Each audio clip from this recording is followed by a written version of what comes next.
Maulaya sholli wa sallim daiman abada ala habibika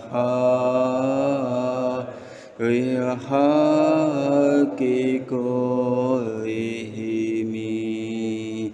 huwa habibul ladzi turja syafa'atuhu likulli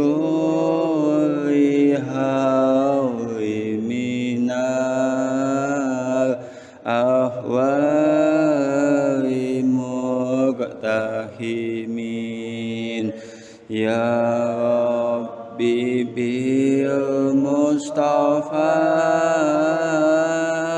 balligh maqasidana waghfir lana ma madha ya wasi'al karami.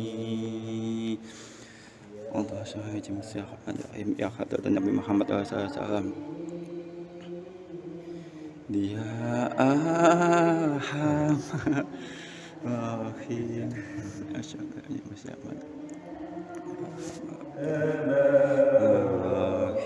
rahimin fariz muslimin. A'udzu billahi bismillahirrahmanirrahim ya khadat Nabi Muhammad sallallahu alaihi wasallam wa jami' ahli baitiki wa Fatihah. A'udzu billahi minasyaitonir rajim. Bismillahirrahmanirrahim. Alhamdulillahi rabbil alamin. Arrahmanirrahim. Maliki yaumiddin. Iyyaka na'budu wa iyyaka nasta'in. Ihdinas siratal mustaqim. Siratal ladzina an'amta 'alaihim ghairil maghdubi 'alaihim waladdallin. Amin. Usnu ya jami syuhada syahidin sidqin wa sahabati wa tabi wa lam imasain fin baca bi ma katamu qalbin wa khusna sa abdul rajulani wa khusnu ya musanif hadzal kitab Syekh Muhammad bin Muhammad Ibrahim As-Samarqandi. Al-Fatihah. A'udzu billahi minasyaitonir rajim. Bismillahirrahmanirrahim. Alhamdulillahi rabbil alamin. Arrahmanirrahim. Maliki yaumiddin. Iyyaka na'budu wa iyyaka nasta'in. Ihdinas siratal mustaqim. Siratal ladzina an'amta 'alaihim ghairil maghdubi 'alaihim waladdallin. Amin. Khusatan ila aba'ana wa ummatina wa jadadina wa jadadina masyayina masyayikum wa khusatan ila hajatina wa hajatikum wa jami'a ahyukum minal muslimina wa muslimat wa mu'minina wa mu'minat min syafi'ati wa ya bakhaya wa Fatihah. A'udzu billahi minasyaitonir rajim. Bismillahirrahmanirrahim. Alhamdulillahi rabbil alamin. Arrahmanirrahim. Maliki yaumiddin. Iyyaka na'budu wa iyyaka nasta'in. Ihdinas siratal mustaqim. Siratal ladzina an'amta 'alaihim ghairil maghdubi 'alaihim waladdallin. Amin. Qala musannif rahimahullah ta'ala wa nafa'na bihi wa bi ulumi wa bi ta'ala amin ya rabbal alamin. Niki halaman 63 ya. Wa ruwiyan dan riwayataken an Syakik bin Ibrahim saking Syekh Syakik bin Ibrahim as-Sahid kang suhud ana rajulan sak temene wong lanang iku saala takon sapa raja hu ing Syekh Syakik bin Ibrahim. Faqala mongko dawu. Faqala mongko matur sapa raja wong lanang mau inan nasa sak temene menungso iku yusamuna ngarani sapa menungso ni ing ingsun soihan ingkang wong saleh.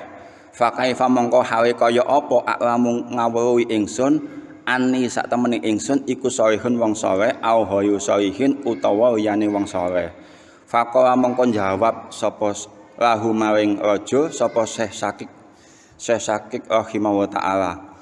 adhir nglahiraken sira ngetokno sira ka ing amal siri sira inda solihina ing dalem sandingi wong kang saleh fa inadu mongko lamun ida sapa wong saleh mau bihi kawan amal sira fa lam mongko weruh sira innaka sak temene sira iku solihun wong saleh wa ila lan lamun ora ida fala mongko ora saleh sapa sira wasani utawi kaping pindho iku aqidid dunya mentokaken sira iku aqidid mentokaken sira ad-dunya ing donya ala qalbika ing ngatasi ati sira fa in wadda mongko lamun nolak ha ing ati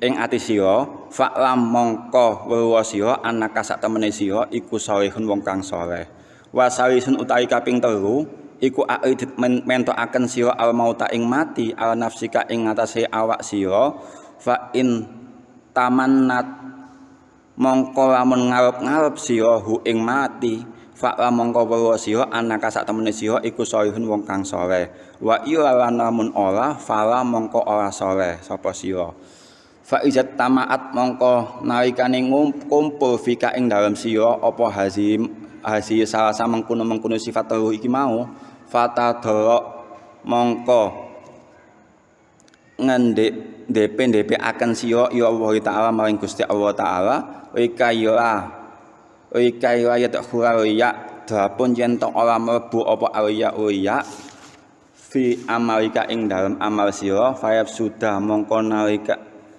dadi sebab rusake alaika ing atas sira apa amaluka amal sira pira-pira amal sira niki wonten tiyang tangget ten Syekh Syakib bin Ibrahim. Syekh Syakib bin Ibrahim niku gurune Imam Syafi'i niku seorang tabi'in gurune Imam Syafi'i salah satu gurunya Imam Syafi'i niku ketika ditanyain oleh seseorang wahai Syekh seseorang itu menganggap aku sebagai orang yang soleh bagaimana supaya saya tahu bahwa saya ini termasuk orang yang soleh atau bukan orang yang soleh jawabnya Syekh Syakib ada 3 yang tanda-tanda bahwa engkau termasuk orang soleh atau yang bukan. Yang pertama adhil siraka inda solihina ini ku tampakkan amal siri yang engkau sembunyikan itu di hadapan orang yang soleh. Ketika orang soleh itu ikhlas bahwa memang itu perbuatan baik maka kamu termasuk orang soleh. Tapi ketika orang soleh itu tidak ridho terhadap amalmu maka kamu bukan orang yang soleh. Niku ingkang kaping pertama nggih. Berarti napa nggih? Perlu seorang guru, perlu seorang ulama untuk mengetahui bahwa kita itu sudah termasuk orang soleh atau bukan orang yang soleh. Ngono nggih. Niku ada acuannya. Nggih tiyang ulama sing warasatul anbiya, ulama sing pun sanate tersambung ten nabi mboten anggo ulama nggih anggo ulama. Biasa mboten nggih ulama sing gadah sanad sampai tersambung ten nabi. Niku nggih ulama warasatul anbiya. Niku bukti bahwa tiyang niku soleh, ngene niku wau. Tunjukkan salah satu amal yang engkau rahasiakan dan engkau minta pendapatnya orang yang soleh, para kiai, para ulama. Jika amalmu ini dianggap baik oleh mereka, berarti kamu termasuk orang soleh. Tapi jika amal yang engkau rahasiakan ini tidak dianggap baik, berarti engkau bukan orang yang soleh. Ngene niku wau. Perlu seorang guru, seorang acuan, seorang ulama yang bersanad sampai ke nabi yang kita pelajari supaya kita tahu bahwa sampai batas kemana solehan kita, ngono lho. Niku bukti bahwa kita termasuk orang soleh atau boten, ngono nggih. Ingkang kaping kalih niku menawarkan dunia, tunjukkan dunia kepada hatimu. Ketika hatimu menolak terhadap dunia itu, maka engkau termasuk orang yang soleh. Tapi ketika hatimu tidak menolak, berarti engkau bukan termasuk orang yang soleh. Niki pun sampai salah mengartikan, ngono nggih. Menolak itu bukan berarti tidak memiliki, ngono nggih. Menolak niku boleh memiliki tapi jangan sampai mencintai, ngono nggih. Imam Ghazali niku Imam Al-Ghazali niku pun napa ketuane tiyang zuhud, ngono to. Ketuane tiyang zuhud, tapi ten kitabe Imam Ghazali, ten kitabe Imam Ghazali Ihya Ulumuddin niku mengkritik habis-habisan orang yang zuhud. Soale napa nggih? Salah dalam mengartikan arti zuhud niku salah, ngono to. Akhirnya kalau semua orang dipaksa untuk zuhud, Terus sing zakat sinten? Sing berangkat haji sinten? Kalau semua dipaksa untuk zuhud. Nggih zuhud mawon, tapi pun sampai memaksa orang lain untuk zuhud. Kalau semua orang dipaksa untuk berbuat zuhud niku kan makan apa yang ada saat ini, tidak boleh memikirkan besok. Ini kan zuhud kan. Nggih, nek pun zuhud zuhud mawon, tapi pun sampai memaksa orang lain untuk berbuat zuhud. Kalau semua orang dipaksa untuk berbuat zuhud, akhirnya yang zakat sinten? Sing sedekah sinten? Ngono lho. Sing berangkat haji sinten? Ngono lho. Kalau semua dipaksa untuk zuhud ngono lho. Niku Imam Ghazali mengkritik habis-habisan tentang kitab Ihya Ulumuddin. Padahal niku pemimpin para tiang zuhud niku mengkritik orang yang zuhud ngono. Kalau ingin zuhud ya zuhud saja sendiri, tapi jangan memaksa orang lain untuk berbuat zuhud ngono lho. Karena kalau semua orang dipaksa zuhud, terus yang sedekah sinten? Yang zakat sinten? Yang zakat ngono. Kalau semua orang dipaksa zuhud ngono. Nah niki pun sampai salah mengartikan nggih. Justru dengan adanya tiang-tiang ingkang pun sedekah, akhirnya kan perekonomian dadi teratur ngono lho. Sing mboten mampu saged tolong kan ngoten. Ngene iku nek Imam Ghazali ngoten. Dadi tiang zuhud niku kalau pengen memiliki tiang zuhud ngene wae. Napa definisi zuhud menurut para ulama ahli sunnah niku ngene wae. Hanya memikirkan apa yang dimakan hari ini pun niku zuhud. Pun mboten mikir niku nek pun zuhud nggih mboten zuhud mawon, tapi pun difatwakan ngajak-ngajak tiang zuhud. Soale ngene iku wae nek tiang mampu kesempatan dia untuk bersedekah, berinfak, zakat, untuk berangkat haji. Siapa yang sedaya dipaksa untuk zuhud? Kan ngono nggih. Ngene iku berarti napa nggih? Tiyang sawen niku mau boleh memiliki nggih, tapi tidak boleh mencintai ngono lho. Ten kitab Du'atun Nasih niku dijelasaken.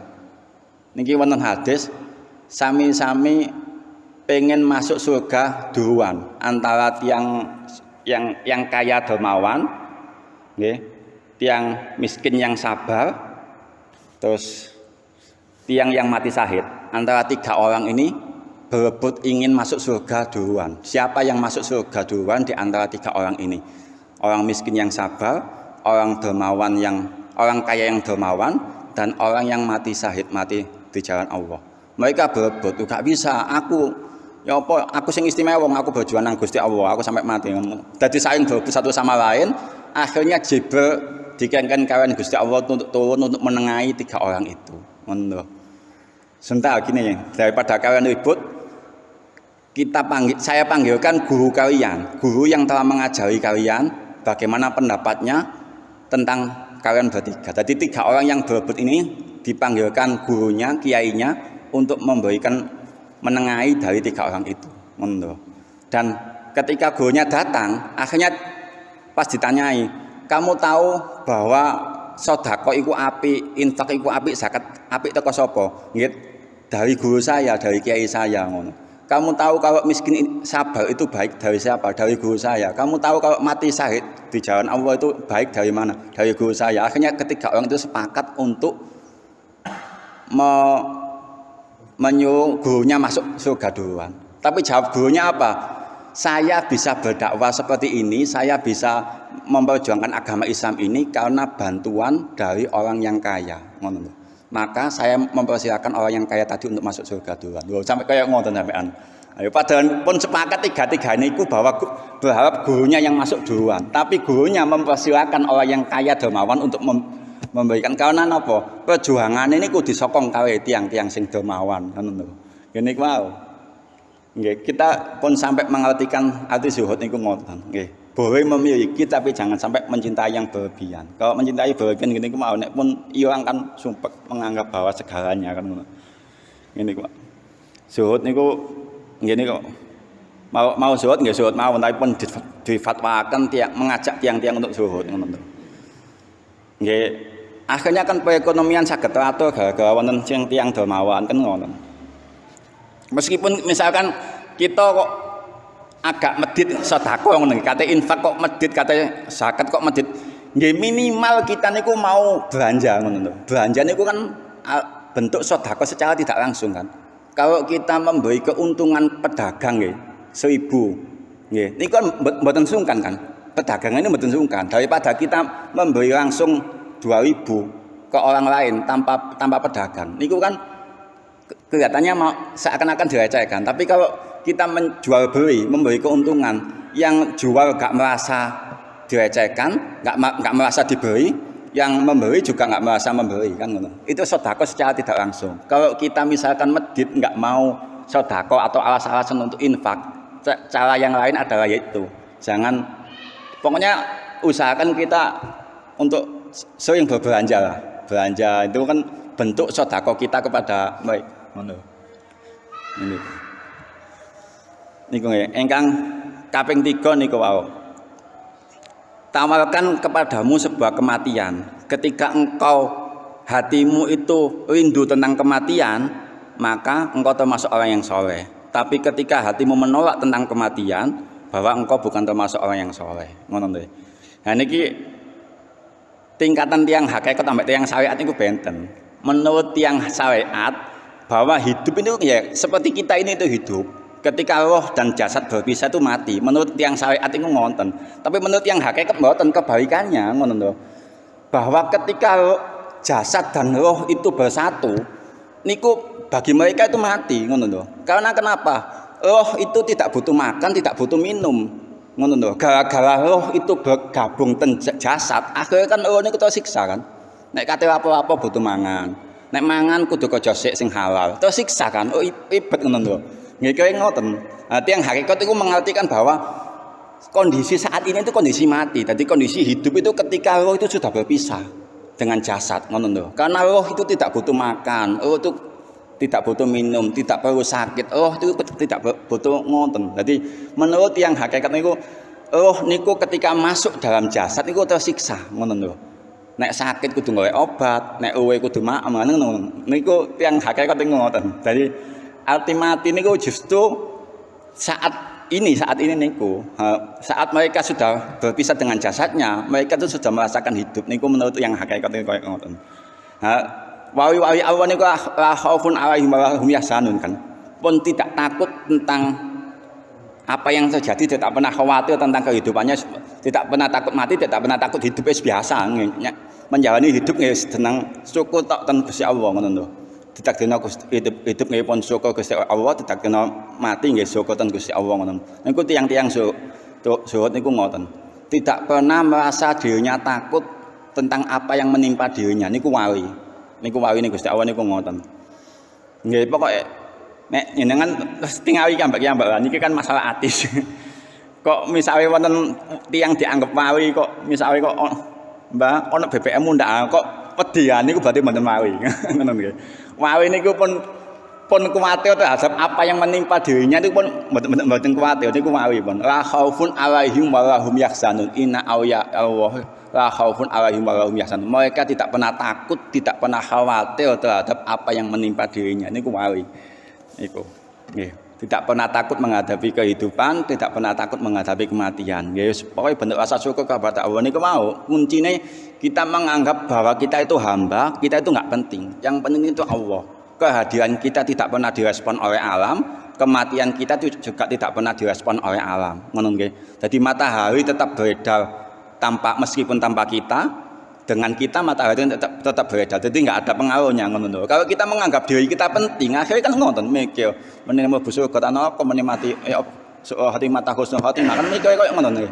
Pokoknya kita tuh harus memperbanyak bersyukur, bukti bahwa kehebatan Allah itu tahu masa depan kita. Allah itu yang mengatur kita, Allah yang menjadikan kita untuk bisa sujud kepadanya. Niku nggih. Nggih, kenangan terindah ketika kita meninggal besok nggih sujud niku. Seberapa banyak kita mengingat Allah, seberapa banyak kita sujud kepada Allah niku kenangan terindah dalam hidup niku. Dan surga niku tiang-tiang kenangan terindah ketika hidup niku ngoten. Nggih. Niki dawuhne saya sakit ketika ketiganya itu sudah melekat dalam dirimu, maka mintalah kepada Allah supaya tidak dimasuki riya dalam dirimu. Ngene iku mau kuncine riya niku mau ngoten. Kita menganggap sekitar kita niku penting ngoten lho. Wingi pun wonten contone, misale tiyang salat ten sampinge tiyang pengembala kambing. Salat ten sampinge kambinge. kan mboten pengaruh, nganggap kambing itu mboten penting kan. Dek masih sholat suwe, masih sholat kan enggak penting. Soalnya kambing enggak akan menilai dirinya. Nggih seperti itu ngono lho. Contoh tiang-tiang sing ikhlas niku kon nganggap sekitarnya itu badi puji, badi coran niku pun biasa mawon ngono lho. Niku tiang ingkang lihat niku ngoten. Tiang ingkang ikhlas niku kaya ngoten. Nggih. Ini ku mau sing gawe penting ikhlas kan kita menganggap bahwa diri kita itu penting, sekitar kita itu penting diperhitungkan ini ku mau.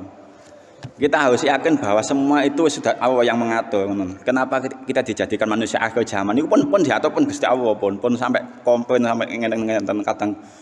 Kalau kita terlalu banyak komplain kan akhirnya betul itu kayak ketentuan Gusti Allah kan. Gini ku mau malam yaudo bi qadai wa yasbir ala qadai fa yaktub rabban siwai maka cahaya Tuhan selain aku fayah minas sama iwal ardi maka keluarlah dari bumi dan langitku. Ketika engkau tidak ridho terhadap takdirku, engkau tidak sabar terhadap musibahku, maka cahaya Tuhan selain aku dan keluarlah dari langit dan bumiku. Ini ku bukti bahwa hadis qudsi niku bahwa Allah akan mengancam bagi orang-orang yang tidak ridho. Kadang kan wonten padha-padha makhluk aku ditakdirna dadi bo pada makhluk kuwi dadi bos aku dadi bos. Niku kan mboten ridho akhire kawin Gusti Allah nggih. Ngene iku ini tiyang niku harus ridho terhadap ketentuan Gusti Allah, menganggap bahwa apa yang diberikan Allah terhadap kita itu yang terbaik untuk kita, ngono lho. Nggih. Ditakdirno tiyang sugih nggih dadi wong sing dermawan, sing syukur, ditakdirno tiyang miskin nggih sing kata sabare kan ngono nggih. Di mata Allah sami mawon kalau kita mau menghargai apa yang telah ditakdirkan Allah kepada kita niku di mata Allah niku sama. Niku mau sing gawe mboten sami niku mau. Memperhitungkan apa yang ada dalam diri kita kan. Lanjutaken nggih.